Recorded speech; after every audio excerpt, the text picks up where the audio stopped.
एक मित्र ने लिखा है, प्रणाम। आपने कहा है कि अपनी डिज़ायर्स को एक्सेप्ट करें, वो घटती हैं। हमने कई बार देखा है कि कुछ इच्छाएं टाइम बेस्ड होती हैं और अगर हमने उस समय कुछ नहीं किया तो अपने आप विलीन हो जाती हैं। क्या इच्छाओं को देख लेना ही पर्याप्त है? देखिए, पहली बात तो ये समझने की है कि इच्छाएं घटती हैं, तो इच्छाओं से, डिजायर से संघर्ष नहीं करना है, सबसे प्राथमिक बात। इच्छाएं अपनी ही ढंग से आएंगी और चली जाएंगी। इच्छाओं का अपना एक जीवन चक्र है। तो जैसा पूछा है कि कुछ इच्छाएं समय के साथ बंधी होती हैं, समय की सीमा में होती हैं, वो आती हैं, अगर उनको हम कुछ ना करें तो विलीन हो जाती हैं। ऐसी तमाम इच्छाएं होती हैं, उनका जीवन उतना ही होता है। और इच्छाओं को लेकर हम करें क्या? क्या केवल उनको देखें या उनके पूर्ति के लिए कुछ करें? तो ये प्रश्न एक अर्थ में बेमानी है कि इच्छाएं ही हमसे कुछ करवा लेती हैं, उनकी तीव्रता ही हमसे कुछ करवाती है।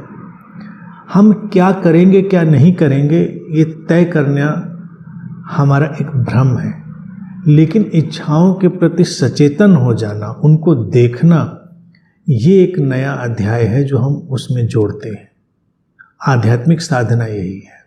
बाकी तो जब इच्छा आएगी उसका अपना जीवन चक्र होगा, उसकी अपनी तीव्रता होगी और इच्छा पूर्ति में कितनी महत्व की बात है जीवन के लिए, उसके आधार पर तय होगा कि इच्छाएं हमको एक आंतरिक प्रेरणा, आंतरिक स्फुरणा, एक इंट्यूशन, एक एक्टिवेशन देंगी या नहीं देंगी।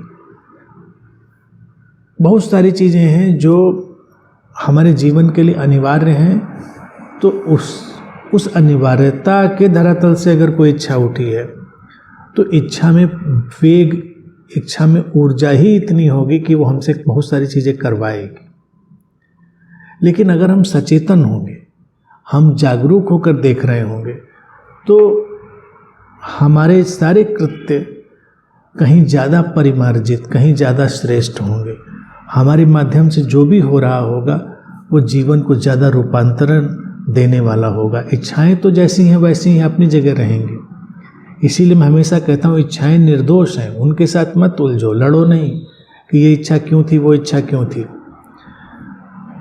घटी तो घटी, लेकिन अगर व्यक्ति सचेतन होगा तो इच्छाएं भी रूपांतरित होंगी, उनके रूप भी बदलेंगे और निश्चित ही बहुत सारी इच्छाएं ऐसी भी हो सकती हैं जो समय, स्थान, समाज, व्यवस्था, परंपरा, नीति इनके अनुकूल ना हो।